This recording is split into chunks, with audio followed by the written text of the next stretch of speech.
আচ্ছা, CUBB এর জন্য যারা প্রিপারেশন নিচ্ছ, অর্থাৎ সি ইউনিটের জন্য যারা প্রিপারেশন নিচ্ছ, এই ভিডিওটা হচ্ছে তাদের জন্য। বর্তমানে হচ্ছে সি ইউনিটের 3টা বিষয় থেকে প্রশ্ন হয়ে থাকে। তো 3টা বিষয়,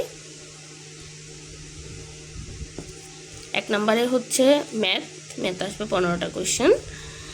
মেন্টাল অ্যাবিলিটি থেকে আসতেছে 15টা কোয়েশ্চেন, যেটাকে আমরা ক্রিটিক্যাল রিজনিং বা IQ কোয়েশ্চেন এরকমও অনেকে বলে থাকে। সো আমি মেন্টাল অ্যাবিলিটি বলতেছি। তারপরে আসতেছে হচ্ছে তোমার ইংলিশ কোয়েশ্চেন আছে 40টা। এই ইংলিশ থাকে হচ্ছে যে 40 কোয়েশ্চেনে 40 নাম্বার। তারপর হচ্ছে এখানে থাকে হচ্ছে 30 নাম্বার, অর্থাৎ 15টা কোয়েশ্চেনে 2 করে 30 নাম্বার। আর ম্যাথে আসে হচ্ছে যে 15টা কোয়েশ্চেন 2 করে 30 নাম্বার, 30 মার্কস। এই গেল হচ্ছে আমার মানবন্টন, 100-র মানবন্টন চলে গেল। আচ্ছা, এই 100-র জন্য আমরা কিভাবে পড়ব, কোন কোন জিনিসগুলো থেকে হচ্ছে যে আমি ফোকাস দিয়ে পড়তে হবে, কোন কোন জিনিসগুলো পড়লে আমি হচ্ছে খুব দ্রুত সহজেই আমি হচ্ছে কাবার দিতে পারবো সব কিছু, সেটা নিয়ে মূলত আজকে আমি আলোচনা করব। তো চলো শুরু করা যাক। তো আমি হচ্ছে প্রথমে নিজের পরিচয়টা দিয়ে নিই। আমি হচ্ছে চট্টগ্রাম বিশ্ববিদ্যালয়ের আইন থেকে পড়াশোনা করেছি 15-16 সেশনে। তো আমি অনার্স মাস্টার্স ওখান থেকে শেষ করেছি। তো আমি যখন পড়তাম তখন হচ্ছে যে আমি যেসব স্ট্র্যাটেজিগুলো ফলো করতাম সেগুলো নিয়ে এই ভিডিওতে আমি কথা বলবো। প্রথমত আমি যে কথাটা বলবো সেটা হচ্ছে ইংলিশ নিয়ে। তো আমাদের ইংলিশের প্রিপারেশনটা কেমন হবে, ইংলিশ মূলত কোশ্চেনগুলো কেমন হয়, এই যে 40 নাম্বারের যে ইংলিশ, এটাতে আমরা কোন কোন বিষয়গুলো হচ্ছে ফোকাস দিয়ে পড়বো বা কোন কোন বিষয়গুলোতে আমি অগ্রাধিকার দিব বেশি। তো আমি যদি বিগত সালের প্রশ্নটা, সবসময় আমি বিগত সালের প্রশ্ন নিয়ে কথা বলি, কেননা বিগত সালের প্রশ্নটাই হচ্ছে যে আমার বর্তমান যে পরীক্ষা সেটার একটা গাইডলাইন। তো আমি জানি যে বিগত সাল থেকে হয়তো সরাসরিভাবে ফলো নাও করতে পারে, বাট তবুও একটা গাইডলাইনের জন্য আমরা বিগত সালটাকে ফলো করব। আচ্ছা, 15টা এখানে কোশ্চেন এসেছিল গ্রামার কোশ্চেন, হচ্ছে একদম পিওর গ্রামাটিক্যাল কোশ্চেনগুলো।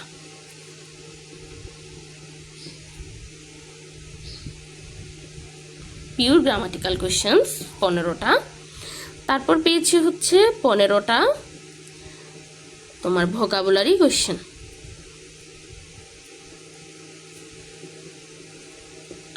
আচ্ছা, 15টা ভোকাবুলারি কোশ্চেন, 30 চলে গেল, আর বাকি 10 নাম্বার এসেছে হচ্ছে যে প্যাসেজ থেকে।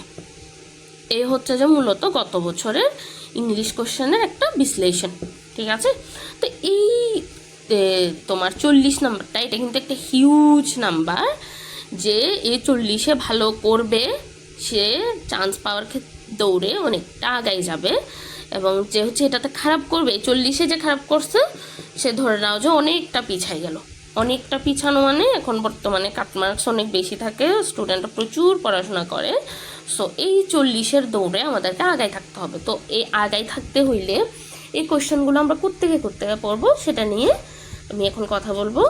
সো যদি আমি গ্রামারের কথা বলি, গ্রামার কোয়েশ্চেন আমি করতে গিয়ে পড়বো বা কীভাবে পড়বো, আমার অ্যাপ্রোচটা কী হবে। গ্রামারের ক্ষেত্রে আমার অ্যাপ্রোচটা হবে এরকম যে আমি গ্রামারের জন্য ক্লিপস টোফেল থেকে আমি যদি প্রশ্নগুলো একটু অ্যানালাইসিস করি, তাহলে দেখতে পাবো যেখানে ক্লিপস টোফেল থেকে ডিরেক্ট কোয়েশ্চেন এসেছে অনেকগুলা ক্লিপস টোফেল থেকে। তো আমি ক্লিপস টোফেলের যতগুলো মিনি টেস্ট আছে, যতগুলো এক্সাম্পলস আছে, সবগুলো আমাকে শেষ করতে হবে। মিনি টেস্ট আছে 6টা মিনি টেস্ট, তারপরে হচ্ছে প্র্যাকটিস টেস্ট আছে হচ্ছে মেবি 4টা। এই 4টা প্র্যাকটিস টেস্ট আমাদেরকে শেষ করতে হবে আগে, 1 নাম্বার কথা। 2 নাম্বার কথা হচ্ছে আমি বিগত সালের যে 15টা কোশ্চেন, এই বিগত সালের প্রশ্ন ধরে আমি জায়গাগুলো সিলেক্ট করব। কীরকম জায়গা, যেমন বিগত সালের প্রশ্নে ইফ থেকে কোশ্চেন আসছে, তাহলে আমি ইফের যে 3টা রুলস আছে, 3টা কন্ডিশনাল সেন্টেন্সেস আছে, ওগুলো শেষ করব। আমি হচ্ছে হয়েনের রুলস থেকে কোশ্চেন আসছে, আমি হয়েন শেষ করব। আমার হচ্ছে নিডের রুলস থেকে কোশ্চেন আসছে, আমি নিডের রুলসটা টফেল থেকে ভালো করে দেখে নিব, বা যদি কোনো কোচিং করে থাকি কোচিংয়ের শিট থেকে, বা আমরা যে বইটা পড়ছি বই থেকে আমরা পড়ে নিব। এভাবে এক্সেট্রা এভাবে আমরা বিগত সালের প্রশ্নটা থেকে জাস্ট জায়গাগুলো ধরে ধরে হচ্ছে যে ভালোভাবে শেষ করে ফেলব। তৃতীয়ত, আমরা বিগত সিইউর বিভিন্ন ইউনিটে যে প্রশ্নগুলো আসছে, এটা একটা প্রশ্ন ব্যাংক ধরে আমি যতগুলো ইংরেজি প্রশ্ন আছে সবগুলো ইংরেজি প্রশ্ন আমাকে শেষ করে ফেলতে হবে। তাহলে এতটুকু পর্যন্ত যদি আমি করে থাকি, তাহলে এই গ্রামারের দৌড়ে আমি, এই 15 নাম্বারের দৌড়ে আমি অনেকটা আগাই গেলাম।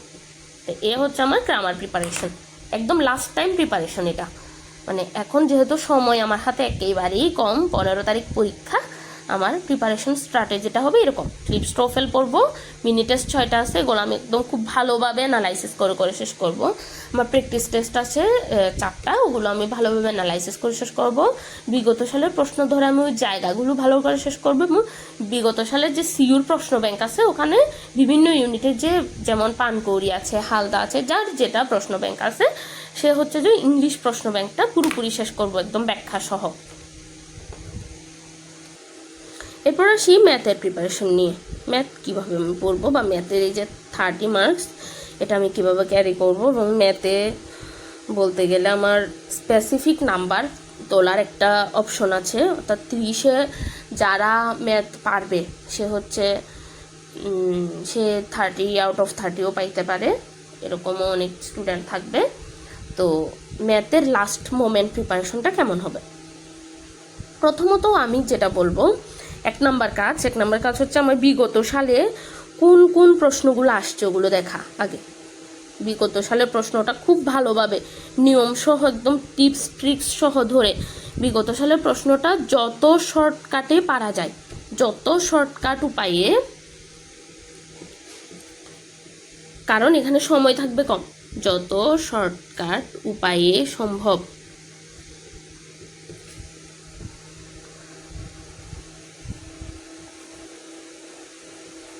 শেষ করা। এটা হচ্ছে যে আমার প্রথম কাজ, 1 নাম্বার কাজ। 2 নাম্বার কাজ হচ্ছে, আমি যদি বিগত সালের প্রশ্নটা দেখি, এখানে হচ্ছে নদী এবং স্রোত থেকে প্রশ্ন আসছে, যে স্রোতের প্রশ্ন, নৌকা এবং স্রোতের প্রশ্ন। তারপরে আসছে হচ্ছে যে কাজ এবং হচ্ছে যে শ্রমিক, এটার প্রশ্ন। এই কথাগুলো আমার বলার একটাই উদ্দেশ্য, সেটা হচ্ছে যে আমরা যদি কোনো কোচিং করে থাকি, বা কোনো বই কিনে থাকি, বা কোনো শিট পড়ে থাকি, এখানে প্রচুর ম্যাথ কোশ্চেন, আমি কোনটা ফেলে লাস্ট মোমেন্টে কোনটা পড়ব সেটা আমি আসলে আইডেন্টিফাই করতে পারি না। তো যার কারণে হচ্ছে যে আমার এই যে স্রোত, নৌকা, কাজ এবং শ্রমিক, তারপরে হচ্ছে তোমার অনুপাত, এগুলো থেকে কিন্তু একাধিক প্রশ্ন হয়েছে। শতকরা, এই অধ্যায়গুলো থেকে হচ্ছে যে একাধিক প্রশ্ন হয়েছে। তো এই চ্যাপ্টারগুলো একদম খুব ভালোভাবে এই চ্যাপ্টারগুলো খুব ভালোভাবে শেষ করা, এটা হচ্ছে যে লাস্ট মোমেন্ট প্রিপারেশন। এরপর হচ্ছে যে 3 নাম্বার কাজ হবে প্রচুর প্র্যাকটিস করা, প্রচুর প্র্যাকটিস করা। যাতে মানে প্র্যাকটিসটা কীরকম হবে, আমি এক্সাম্পল দিয়ে বলি। প্র্যাকটিস করা যেমন, আমি যদি একটা এক্সাম্পল দিই, এটা হচ্ছে যে এরকম, যে আমি হচ্ছে যে 15টা কোশ্চেন নিলাম, 15টা কোশ্চেন নিব, বিভিন্ন চ্যাপ্টার থেকে ধরে হচ্ছে যে 15টা কোশ্চেন নিব, আমি দাগায় হলেও নিব, নিয়ে হচ্ছে যে 15টা কোশ্চেন আমি 15 মিনিটে সলভ করার চেষ্টা করব। কারণ 15 মিনিটের থেকে 20 মিনিটের বেশি আমি টাইম পাবো না। 15 থেকে 20 মিনিট হলে বেশি দেরি হয়ে যায়, 15 মিনিট হইলে আমার জন্য একদম পারফেক্ট হয় পরীক্ষার হলে। 15 মিনিট হচ্ছে যে ম্যাথ, 15 মিনিট মেন্টাল এবিলিটি, তারপর 15 মিনিট হচ্ছে যে তোমার ইংলিশ কোয়েশ্চেন। এভাবে হচ্ছে যে আমার 45 মিনিট চলে যাবে। লাস্ট 10 মিনিট হচ্ছে যে আমার কি করতে হবে, তোমার ওই যে যা পারতে পারি 50-50 কোয়েশ্চেন, একটু বাঁচতেছি কিন্তু মনে হচ্ছে যে পারবো, ওগুলো দাগানোর জন্য আরও 10 মিনিট টাইম থাকবে।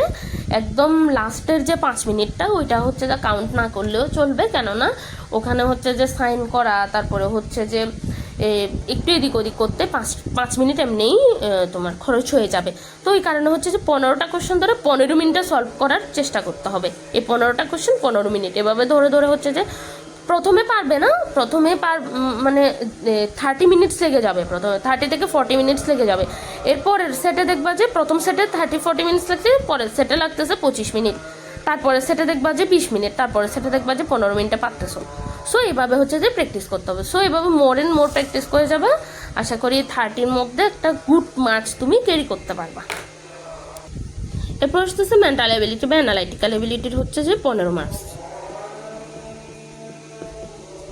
এই মেন্টাল এবিলিটির 15 মার্কসে আমরা 30 মার্কস, 15টা কোয়েশ্চেন। এই 30 মার্কসের জন্য সেম কথা আবার বলবো, 1 নাম্বার কাজ হচ্ছে প্রিভিয়াস কোয়েশ্চেন সলভ করা। 1 নাম্বার কাজ একদম বুঝে বুঝে প্রিভিয়াস কোয়েশ্চেন সলভ করা আগে 1 নাম্বার কাজ হবে এটা। 2 নাম্বার কাজ কি হবে, আমরা এতদিন যে বইটা পড়ছি বা এতদিন যে শীটটা পড়ছি বা এতদিন যা যা পড়ছি সেখান থেকে ওই প্রিভিয়াস কোশ্চেন ধরে আবার জায়গাগুলো সিলেক্ট করা, এবং জায়গাগুলো হচ্ছে যে জায়গা সিলেক্ট করে পড়া বা চ্যাপ্টার সিলেক্ট করা। ঠিক আছে, যদি আমি বলি চ্যাপ্টার সিলেক্ট করা, চ্যাপ্টার সিলেক্ট করে পড়া। এবং যে কথাটা একেবারে না বললেই নয়, বিগত বিসিএস কোশ্চেন এরকম তোমার 35তম থেকে 46তম পর্যন্ত